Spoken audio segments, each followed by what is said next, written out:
Viewers, welcome back to my channel Passion for English Literature.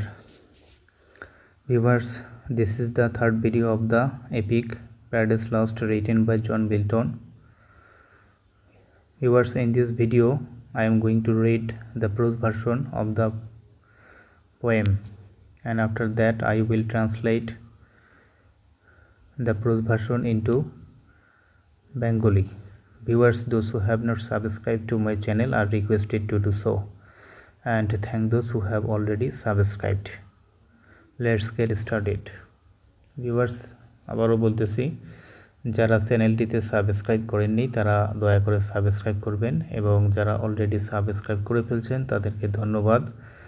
আর এই ভিডিওটি হচ্ছে এই কবিতার তৃতীয় ভিডিও। তো ভিডিওটিতে আমি প্রোজ ভার্সন বলবো, ইংরেজিতে পড়বো, তারপর বাংলা বলবো। তো শুরু করা যাক। ইন ইনভোকিং দ্য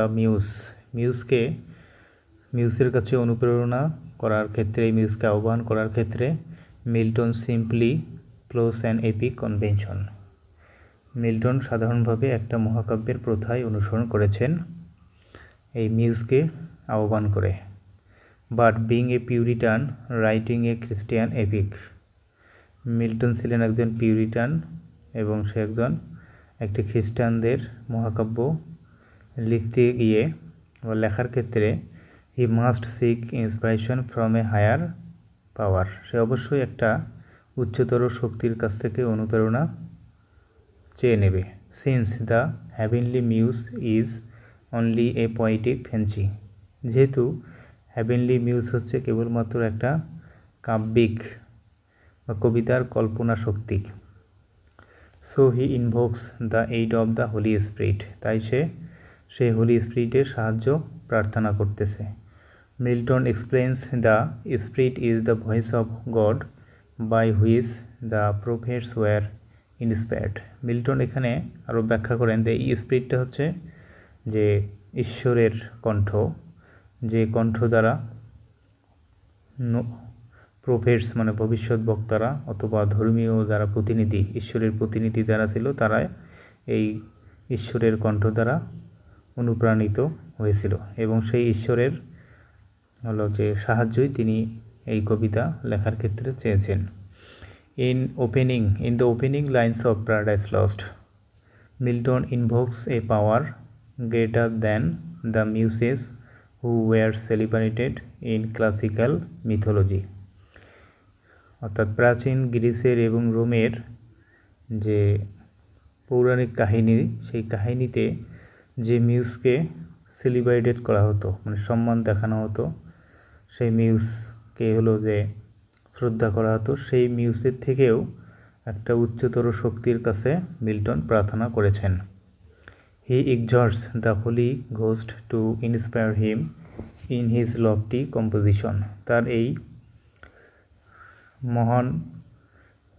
মহান রচনা বা মহান কম্পোজিশন অর্থাৎ মহান রচনায় তাকে অনুপ্রাণিত করার জন্য তিনি হোলি ঘোস্ট অর্থাৎ ঈশ্বরের কাছে অনুরোধ করেছেন তাকে অনুপ্রাণিত করার জন্য। And instruct him in all that had happened since the creation of the world. এই পৃথিবী সৃষ্টির পর থেকে যা কিছু ঘটেছে সে সব কিছু সম্পর্কে তাকে নির্দেশনা দেওয়ার জন্য, সে সব কিছু সম্পর্কে তাকে দীক্ষা দেওয়ার জন্য তিনি ওই হোলি ঘোস্টের কাছে অনুরোধ করেছেন।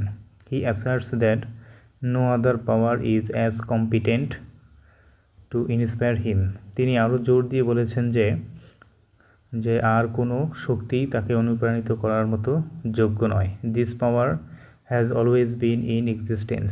এই পাওয়ার সর্বদাই বিদ্যমান। And knows everything. এবং এই পাওয়ার অর্থাৎ ঈশ্বর সব কিছুই জানে এবং ঈশ্বর সর্বদাই বিদ্যমান। ইন দ্য বিগিনিং, শুরুতে, when the world was without form, যখন বিশ্ব সৃষ্টি হয়নি, ইট স্যাট ওভার ইট লাইক এ ডাব, তখন ওই হোলি স্পিরিট একটা ঘুঘু পাখির মতো এর উপর বসেছিল। অ্যান্ড ক্রিয়েটেড লাইফ, এবং জীবন সৃষ্টি করেছিল। ইন এ সিমিলার ম্যানার, একইভাবে, Milton Hopes that it will help him in his creative work. একইভাবে মিল্টন আশা করেন যে ওই হোলি ঘোস্ট তাকে তার এই সৃজনশীল সাহিত্য সৃষ্টিতে তাকে সাহায্য করবে। All these 22 lines form a prologue to the whole poem. তো এই কবিতার শুরুতে যে 22টা লাইন, 22টি লাইন, এই 22টি লাইন পুরো কবিতার যে সারাংশ সেটা হলো দিয়ে দেয়। সিগনিফাই দ্য থিম, এই কবিতার বিষয়বস্তু প্রকাশ করে। ইন্ট্রোডিউস দ্য মেজর ক্যারেক্টার্স, প্রধান চরিত্রদের পরিচয় দেয়। Give a test of the style, এই কবিতার যে ধরন সেই ধরনটা দেয়। And point to the moral values found in the epic, এবং এই কবিতার মধ্যে যে নৈতিক মূল্যবোধের যেটা পাওয়া যায় সেই মূল্যবোধ সম্পর্কেও মূল্যবোধের ইঙ্গিত দেয়।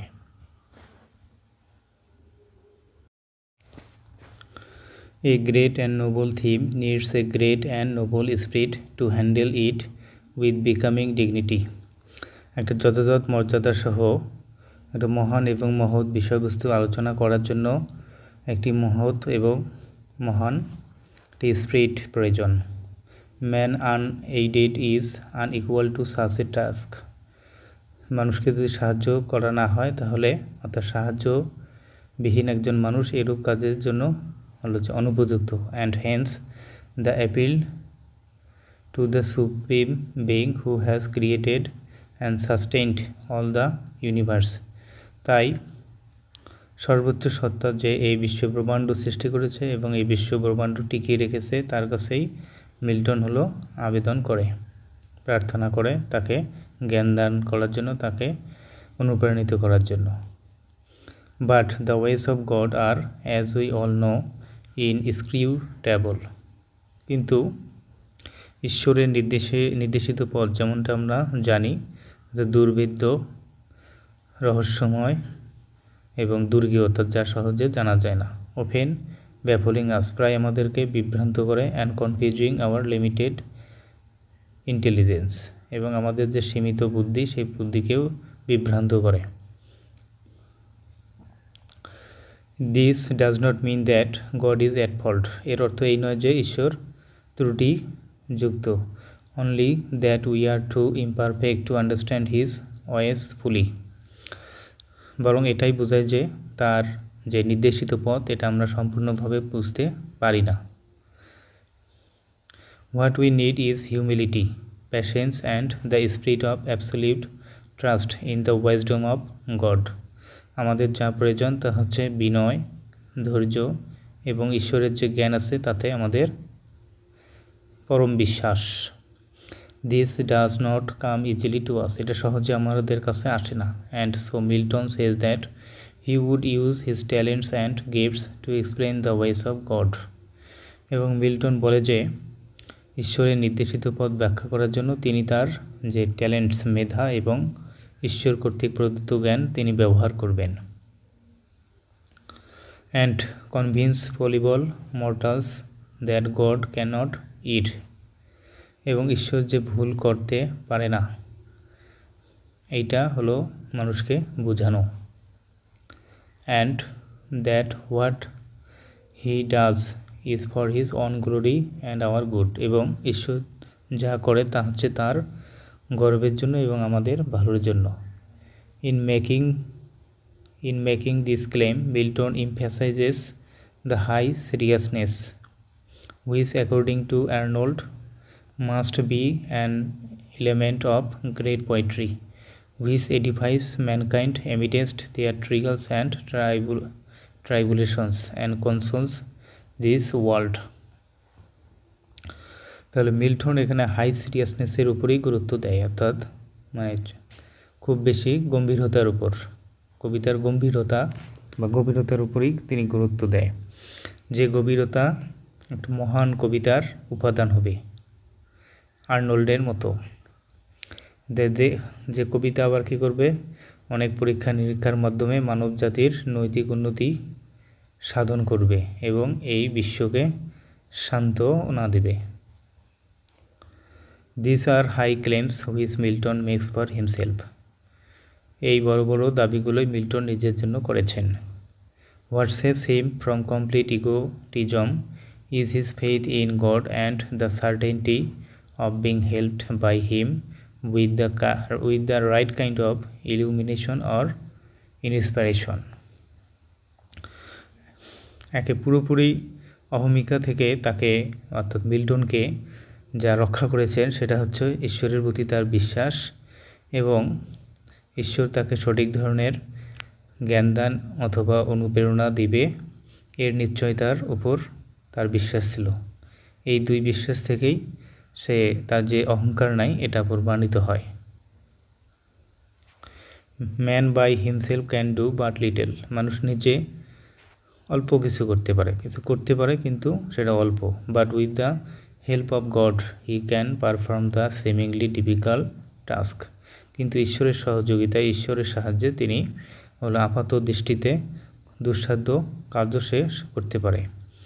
What in me is dark expresses his humility, আমার মধ্যে যা আছে তা হচ্ছে অন্ধকার, অর্থাৎ আমি অন্ধ, আমি কিছুই জানি না, আমি অজ্ঞ, এটাই বুঝেছেন এই লাইন দ্বারা। এই লাইনটি হলো যে মিল্টনের বিনয় প্রকাশ করে। Milton's plan is to affirm that the divine plan for the world is beneficent and that God's dealings with men are always just. এই পৃথিবী নিয়ে যে ঈশ্বরের পরিকল্পনা হচ্ছে মঙ্গলময়, কল্যাণকর, এবং মানুষের সাথে ঈশ্বরের যে কারবার সেটা সর্বদাই যথার্থ বা যথাযথ। এটা দৃঢ়ভাবে প্রতিষ্ঠা করা, দৃঢ়ভাবে প্রমাণ করা হচ্ছে মিল্টনের পরিকল্পনা।